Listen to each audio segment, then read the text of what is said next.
Le dossier de la rédaction est consacré à l'amour au pluriel, disons la polygamie. Ce régime matrimonial est accepté par certaines femmes, par contre d'autres se regardent en chien de faïence. Pour le bonheur de la famille, que faut-il faire pour que les coépouses cohabitent en paix sous le même toit ou dans des résidences séparées? Une équipe de l'ERTMKI avec à sa tête Kansoutou Kanouté s'est intéressée à la question. C'est le grand format de cette édition. La polygamie est pratiquée depuis la nuit des temps dans les familles musulmanes.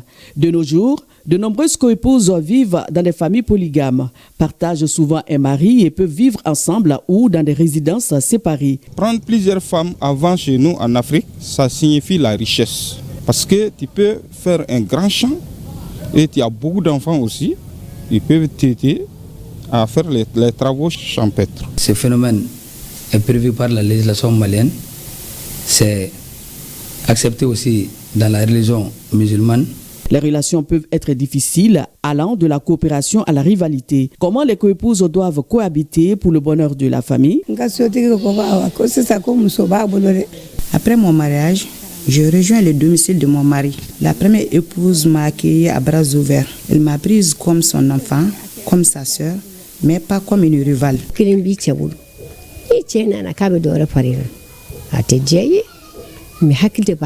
C'est vrai, lorsque ton mari te dit qu'il veut se remarier, c'est difficile à accepter d'un coup. Mais c'est la maîtrise en soi, l'intelligence qui peuvent t'aider. Mais aussi et surtout, si elle qui vient s'ajouter à toi te respecte, te considère, cela peut atténuer la tension. Depuis que je me suis mariée, le bon Dieu ne m'a pas donné d'enfant, mais ma coépouse que vous voyez est une bonne personne. Elle m'a fait oublier cette douleur. Quand elle finit d'allaiter ses enfants, elle me les donnait et vaquait à ses activités. Un mariage polygame, pour que ça puisse tenir bon, il faut un mari qui s'assume. Entre ces deux femmes, il n'y a jamais eu de rivalité. Ces deux mamans m'ont adoptée comme leur propre fille. Auparavant, je ne savais pas qu'elles étaient des coépouses et elles n'ont pas d'amis. Elles sont toujours assises l'une à côté de l'autre. Toute ma vie s'est passée dans des foyers polygames. Mon père avait 3 femmes quand je naissais. Et jusqu'à présent, dans mon village, certaines ne savent pas qui est ma mère réelle, tellement que les épouses ont été complices entre elles. Quand je suis venu ici à Caille, j'ai été adopté par une famille polygame. Et ce qu'on m'a dit, depuis que la seconde est rentrée, la première a eu la paix. Elle lui a dit de tout laisser, ce qui est travail ménager, elle va s'en occuper. Très généralement, dans les foyers de polygamie, il y a trop de problèmes entre les coépouses.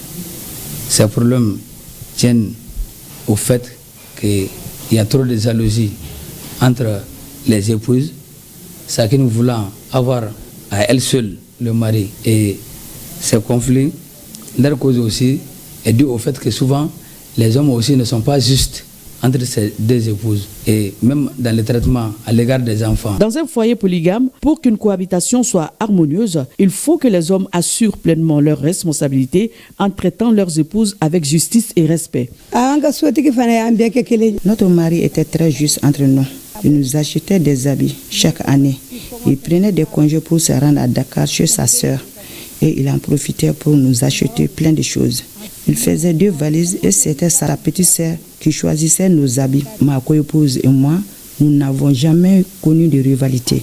Si le mari arrive à assumer sa responsabilité, faire imposer l'égalité entre ces deux épouses, je pense que la famille sera apaisée et tranquille. Et dans le cas contraire, si le mari n'arrive pas à s'imposer, ou bien il montre ses valeurs envers une autre femme, et là il y a toujours des tensions, des pressions, et là les femmes ne vont pas se comprendre même jusqu'à ta mort, et les enfants aussi vont suivre cette même dynamique. Bien que la polygamie soit une réalité, une gestion équilibrée et un climat de respect mutuel sont les clés d'un foyer stable et épanoui.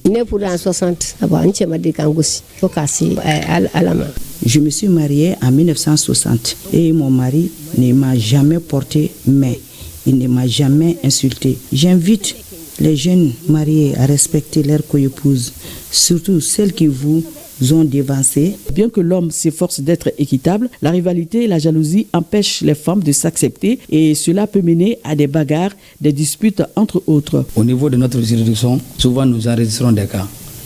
Mais la loi n'a pas fait de ces conflits une infraction spécifique. Donc chaque fois que les coépouses arrivent au niveau du parquet, on poursuit l'auteur de l'infraction dans le cadre du droit commun. C'est-à-dire qu'on lui reproche les coups et blessures volontaires.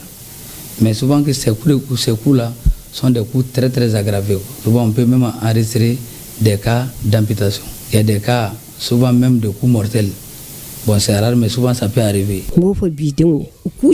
J'invite mes filles déjà dans des ménages d'être patientes, fortes, respectueuses. Dans un foyer polygame, la solution n'est pas de se battre, de s'insulter. Non, tout sauf ça. Je n'ai pas d'amis. Mes amis sont ma coépouse.